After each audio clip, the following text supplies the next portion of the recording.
Asemek Ajekemiz. Ekөөбүз Кадырдында жолугуп калдык. Кадырдында жолугуп, ошо Орозодо мешитке барып, экичине элге саап өткөндө, аксакал Ажеке карап туруп, сен мага жактың дейт. Сен мен ошо 1 жылдан бери жанагы сүйлөй албаган дудуктар, дүлөйлөр менен иштешип атат, Куран үйрөтүп атат. Азыр ортодогу Куран окуганда ошо мен окуучу. Жашы 62 жашта. Тынбай келет, Куранды сонун окуп калды. Ana ошондо ошолор менен мен деле көптөн бери иштешейин деп жүрдүм эле. Şu кантип иштесем деп жүрдүм эле. Ажеке анда экөөбүз иштешели. İştebesem Кудайдын атынан жооп бересиң деди. Мага талап койду.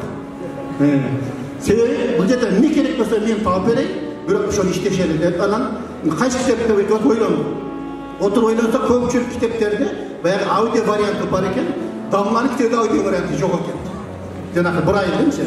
Анан кийин ошондо сүйлөшүп турасак, баягы бир ай китепти окуганда, ошо 1-2 жыл окуганда баягы бүдүнү кайып кетип калат экен, кымбат баракка менен чыгарыш керек экен. Ошо Damlan bir китеп 5 том болду. Ошо 5 томдук китеп, ошо 100 чыгаралы десе, канча болот десе, ошо 1,5 миллион ашып кетет экен. Кызматчылардын акысы менен мынакей деп туруп 2 миллион сом которуп койду Ажеке. Алла разы болсун. Ажеке айтат, Кудай Таала мага аманатка берген дейт. Анча-мынча байлыгымды аманатка берген, бул меники эмес, Аллахтыкы дейт. Мени ушу туура жолго салган пайгамбарым Мухаммад саллаллаху алейхи вассалам. Эртең пайгамбардын жанына барганда мен ошол жүзүм караңгы болбостон, жүзүм жарык пайгамбарга мен жолугушум керек дейт. Анын үчүн мен кызмат кылышым керек.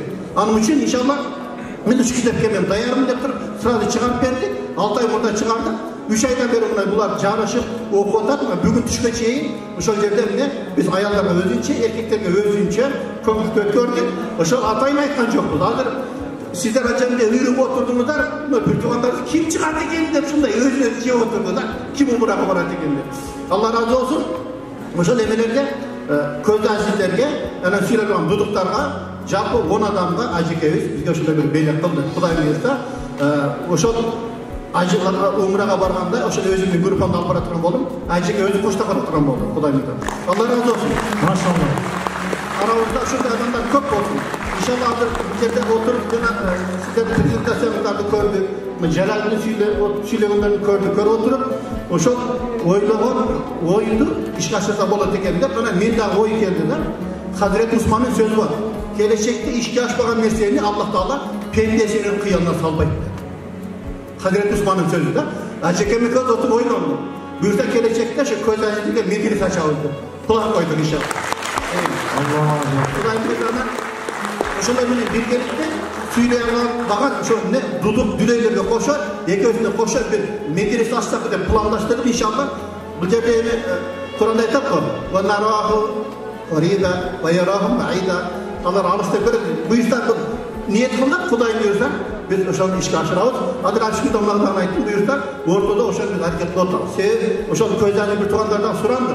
Ошондой жок экен дейт. Казанда эле бар экен да, Татарстанда. Орто Азияда жок экен. Эгерде сиздер ача турган болсоңуздар, Өзбекстан, Тажикстандан деле келип окумак дейт. Иншалла ошондой бир чоң бир максат койдук. Ажеке Алла разы болсун сиздерден.